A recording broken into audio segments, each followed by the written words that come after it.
Halo teman-teman, welcome back to channel Daily Pelaut. Ya, akhirnya si Como sudah lewat ya. Ya, itu kapal Evergreen yang saya beri nama Never Given Up. Jadi memang never give up ya. Akhirnya digali-gali dan sekarang sudah refloat, kemudian sudah terbebas. Mudah-mudahan kembali lancar nih, nggak macet lagi trafficnya ya. Seperti di video kemarin saya bilang, jika teman-teman punya masalah besar, kru di kapal ini lebih besar lagi masalahnya. Karena udah nyangkut, kemudian jadi perhatian dunia dan telah banyak merugikan perekonomian dunia ya kan. Jadi masalah yang sedang teman-teman tanggung sekarang itu belum ada apa-apanya. Oke, yang penting teman-teman yang sedang bermasalah mudah-mudahan selesai masalahnya dimudahkan. Malam ini kita tidak akan membahas Never Given atau Ever Given ini. Tapi saya ingin membahas bahwa tadi sore itu saya mengikuti Zoom meeting. Kayaknya harus dikecilin aja kali itu ya bro. Atau pindahin ke belakang. Ya, radionya kayaknya harus dikecilin dulu. Terima kasih Mas Mundir. Jadi sekali lagi tadi sore itu saya mengikuti Zoom meeting yang diadakan oleh Ombudsman dan KNKT dengan tajuk konsiliasi KNKT, Ombudsman dan keluarga. Saya tidak terlalu mengikuti dari awal. Ketika saya join sudah ada paparan dari KNKT tentang penemuan atau kesimpulan dari KNKT bahwa kapal MP Nuralia ini adalah tenggelam. Dan ketika teman-teman dari Ombudsman mempersilahkan kita untuk memberikan respon pertanyaan ataupun reaksi atas paparan ini, alhamdulillah saya berkesempatan untuk berbicara meskipun sinyalnya agak kurang bagus waktu itu ya. Dan tanggapan-tanggapan lain dari keluarga korban yang lain juga seru banget. Mungkin sekilas teman-teman cekidot videonya.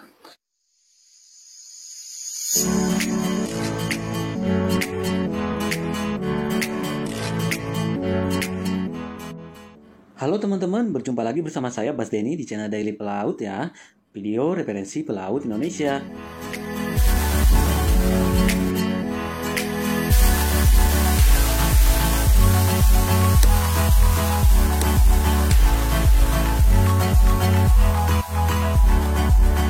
Ratusan video berfaedah tentang keseharian dan informasi tentang pelaut sudah diuploadkan. Mohon dukungan, like, dan subscribe ya.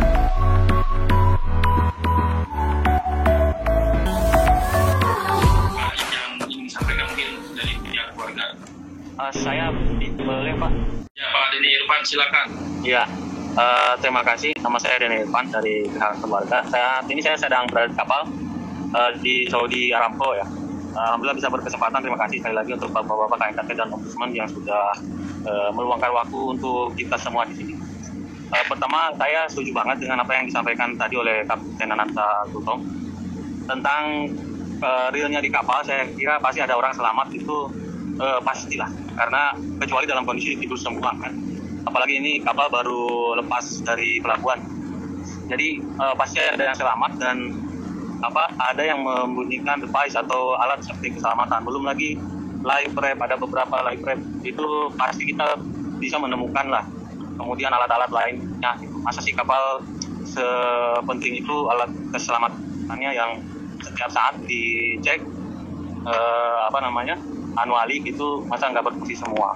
Kemudian saya juga setuju dengan menurunkan ROV ini ya, karena kita udah tahu posisinya, udah tahu koordinatnya, letaknya. Misalnya kalau nggak bisa diselam, ya kita kan udah ada teknologi itu. Gitu. Kalaupun misalnya harganya mahal dan sebagainya, mungkin 25 orang nyawa misalnya memang ini tenggelam, saya kira belum sebanding dengan harga 100. Oh ya, saya juga turut prihatin ya dengan kejadian bom di gereja di Makassar. Kita semua mengutuk pelaku yang biadab seperti ini. Kemudian saya juga prihatin dengan kebakaran yang terjadi di mana? Indramayu ya, bro? Ya, kilang minyak Indramayu ya. Bukan cuma prihatin, tapi sangat memprihatinkan ya.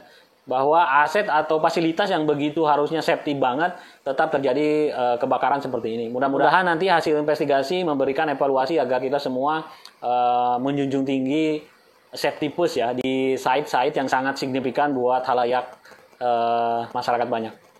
Karena memang dari awal kejadian informasi ini simpang siur, sangat mustahil gitu Pak. Tren yang dari situ bisa nggak ada gitu. Bapak Rosno Pak ini Pak. Sebetulnya sebelum Nuralia itu ada kapal tanker, itu juga Lebih 25 nyawa dengan meninggalkan anak istri, keluarga, orang tua dan sebagainya. Ya, itu tadi videonya. Bahwa tetap keluarga tidak menerima atau tidak yakin bahwa kapal MV Nur Alia itu tenggelam. Dan alhamdulillah teman-teman dari Ombudsman bisa mewadahi pengaduan ini ya. Mudah-mudahan bisa ditindaklanjuti dan dilakukan kembali pencarian yang lebih menyeluruh gitu. Silakan Pak Denny Irfan. Ya, menambahkan begini, kalau kita harus berspekulasi ya, karena saya lihat kesimpulan dari KNKT juga meskipun didukung dengan visual yang tadi disampaikan di slide, itu spekulasi. Kalau kita mau spekulasi bagaimana? Saya kan sebagai pelaut ya. Jadi di kapal ya paling enggak saya sedikit banyak ada pengalaman sebagai pelautnya. Jadi kalau di sisi kapal tadi sudah kita sampaikan bahwa insya Allah ada yang selamat. Paling enggak ada orang yang jaga di anjungan itu, kita tuh wajib jaga gitu. Wajib nggak tidur, wajib harus jaga. Apalagi ini dalam baru keluar pelabuhan itu orang-orang tuh pasti masih pada nongkrong lah, masih pada dapat sinyal kayak gitu. Itu SOP-nya ya, SOP-nya satu Ya, ya, jaga itu pasti. Kemudian alat keselamatan itu mungkin bapak-bapak ombudsman bisa melihat track recordnya di perusahaan itu diceknya seperti apa. Saya kira ini tuh wajib dan kita nggak bisa belayar kalau tanpa ada pengecekan secara baik, tidak laik laut lah istilahnya kalau untuk kapalnya sendiri. Nah kemudian yang kalau kita harus spekulasi begini Pak, saya juga pernah mengalami bahwa kapal itu dibajak Pak. Jadi kapal, bajak laut, naik ke kapal, kita semua diikat. Kemudian mungkin bapak-bapak juga kalau sudah pernah nonton film-film tentang pembajakan laut kapal, mereka nanti ada yang disuruh menyelamatkan diri turun dengan lifeboat sendiri. Dan kapal akhirnya dibawa oleh bajak laut ini ke tempat di mana biasanya suka ada penjualan kapal scrap gitu. Dengan cara mereka lah, namanya juga mafia kan bisa aja. Dan ini kan kami keluarga mempertanyakan semua keadaan. saya mohon maaf tadi hilang karena sinyal di kapal jadi agak hilang Pak. Saya boleh melanjutkan Pak? Pak Denny, saran saya matikan saja videonya biar berikutnya masih naik Pak, bisa kuat Pak. Halo Pak Denny. Dan kesimpulan dari pertemuan kita waktu itu, saya sedikit menyimpulkan bahwa kemungkinan ya, ini cuma prediksi saya. Kemungkinan Ombudsman akan mendorong untuk diterjunkan atau diturunkannya ROP itu. Dan teman-teman ketahui, KNKT berdalih bahwa untuk menerjunkan ROP ini membutuhkan biaya 10M. Itu katanya hanya alatnya saja, belum termasuk kapalnya harus kapal DP membawa dari Jakarta ke lokasi. Berarti 10M tambah charter kapal misalnya sekian M gitu. Mungkin teman-teman bisa cek videonya seperti ini. Pak, pada saat itu memang ada satu operator yang menyatakan diri bersedia dengan kelebihannya adalah menggunakan ROP itu dengan biaya yang cukup signifikan adalah sekitar 10 miliar, tapi 10 miliar ini tidak dengan kapalnya. Itu yang menjadi kendala bagi kami Pak, bagaimana mengangkut ROP dari Jakarta ke Halmahera dengan menggunakan apa. Jadi dan kapalnya pun harus dengan kapal yang spesifik, dengan kapal DP atau disebut dengan dynamic position Pak. Ini yang menjadi masukan dari kami kenapa bus kelas ini tidak kami gunakan. Jadi harus satu paket Pak. Ya 10M ya, jadi ini PR besar. Kenapa hanya 10M saja? Nggak bisa gitu. Saya bilang hanya bukan mengecilkan nilai uang ya, tetapi 25 orang lebih. Mungkin 27 ya dengan passenger, karena waktu itu kalau nggak salah ada 2 orang passenger. Jadi 27 orang lebih nyawa saya kira tidak sebanding lah dengan harga 10M tadi. Bahkan saya bilang di pertemuan itu 100 ROP pun belum sebanding dengan nyawa-nyawa teman-teman kita yang sudah menghilang ini. Ini dia videonya. Kalaupun misalnya harganya mahal dan sebagainya, mungkin 25 orang nyawa misalnya memang ini tenggelam, saya kira belum sebanding dengan harga 100 ROP pun misalnya. Dan tentu saja ini demi kepentingan kelanjutannya ke depan, penelitian KNKT atau orang-orang terkait agar kejadian seperti ini itu tidak terjadi lagi. Pada kesempatan Zoom meeting itu juga Kapten Ananta Gultom dan teman-teman dari keluarga korban lainnya juga menyampaikan beberapa pendapat seperti ini. Buka di slide itu, KNKT penemuan objek itu kan sangat mustahil gitu Pak. Tren yang dari situ bisa nggak ada itu Pak. Gitu. Jadi untuk hal ini saya kira ROV itu sudah sangat dibutuhkan Pak. Karena memang dari awal kejadian informasi ini simpang siur. Pernah kita chatting kepada nomor handphone KNKT itu informasi dari chatting tersebut itu kapal ditemukan dari pihak ship owner, katanya kapal rusak dan sebagainya, sehingga dari beberapa kejadian setelah peristiwa itu banyak informasi yang simpang siur dan endingnya adalah sudah pasti kapal ditemukan di bawah laut dengan paparan yang disampaikan KNKT itu. Tetapi tidak ada bukti visual. Untuk itu supaya semuanya bisa clear dari pihak keluarga, dari pihak KNKT ataupun semuanya, itu memang perlu bukti visual, Pak. Gitu. Ya, itu sebagian dari pendapat mereka dan intinya mereka tetap ingin dilakukan penerjunan ROP ini. Karena yang dituntut oleh keluarga hanyalah ingin bukti visual kalau benar-benar ini adalah MP Nur Alia yang berada di dasar laut yang disampaikan oleh KNKT itu. Bahkan saya sampai menyampaikan seperti ini nih. Saya juga mengharapkan terus dikembangkan atau terus pencarian karena selama ini keluarga mungkin kalau kita harus main baper-baperan ya.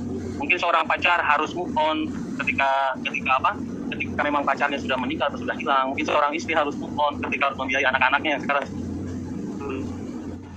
Hilang suaranya.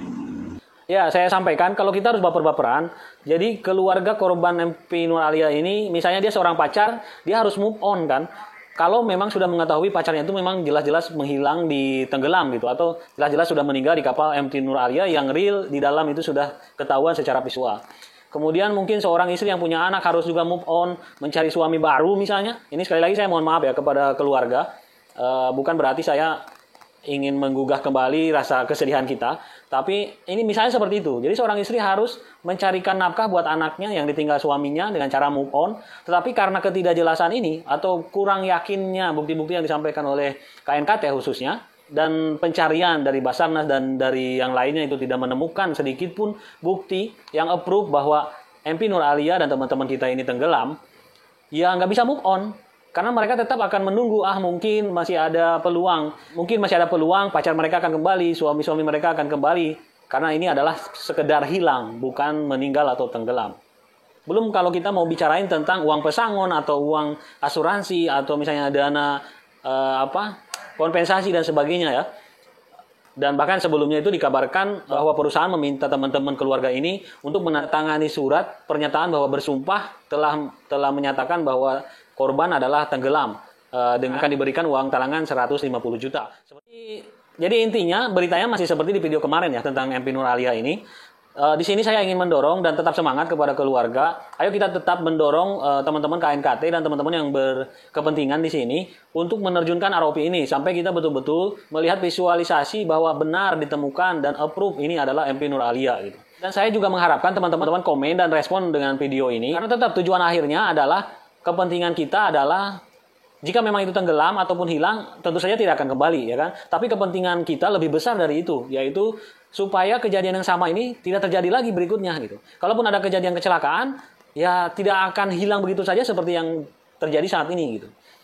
Dan teman-teman ada yang lucu juga pernyataan bahwa lokasi pencarian untuk kapal yang tenggelam berbeda dengan pencarian pesawat. Mungkin jelasnya teman-teman bisa dengerin ini dia. Kalau untuk laut semuanya mesti pemerintah Pak, berbeda dengan penerbangan karena undang-undangnya di laut belum mengatur bagaimana asuransi, bagaimana investigasi, pembiayaannya belum diatur secara detail Pak. Berbeda dengan undang-undang penerbangan Pak. Laut itu agak berbeda Pak dalam penanganannya. Kalau memang di mana di penerbangan ada salah satu pasal 60-an sekali di situ bahwa untuk investigasi dibiayai oleh perusahaan Pak lewat asuransi Pak. Nah untuk pelayaran ini belum ada aturan yang detail seperti apa ini penerbangan Pak. Jadi khusus kemarin untuk pencarian MP Nur Alia kami berkolaborasi Pak. Jadi untuk survei kemarin jadi kami dari KNKB juga dari Kementerian Perhubungan juga dengan GRS juga berkolaborasi untuk menggunakan peralatan atau pencarian dari BPPT ini Pak. Ya kasihan banget kan kita pelaut kalau hilang susah nyari karena nggak ada biayanya. Kalau pesawat ada biayanya karena langsung asuransi yang cover. Ada undang-undangnya bahwa asuransi membiayai pencarian. Nah katanya seperti itu tadi. Jadi mohon teman-teman kita semangat bagaimana caranya supaya ke depan kita juga diperlakukan yang sama gitu. Dengan moda-moda transportasi lain khususnya pesawat ini ketika terjadi kecelakaan kapal. Jangan udah hilang abaikan terus asuransi bayar perusahaan bisa beli kapal baru selesai. Kru dan keluarganya hanya gigit jari ya kan bahkan bersedih karena tidak jelas anggota keluarga itu hilang, tenggelam atau kemana.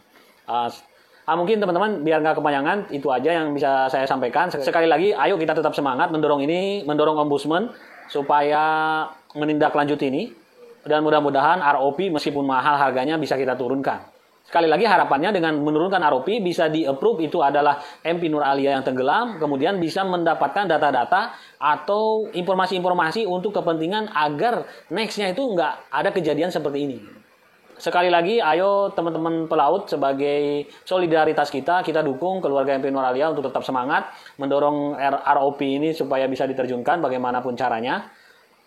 Kemudian harapannya kepada Ombudsman tadi sudah saya sampaikan juga pada saat Zoom meeting, mudah-mudahan bisa menindaklanjuti ini, kemudian ujungnya ya memastikan dengan menurunkan ROP sehingga jelas bahwa itu adalah MP Nur Alia, kemudian korban bisa dinyatakan sudah meninggal atau sudah tenggelam sehingga keluarga punya kepastian dan bisa move on. Oke, teman-teman, see you next time. Bye-bye. Jangan lupa like dan subscribe. See you next time.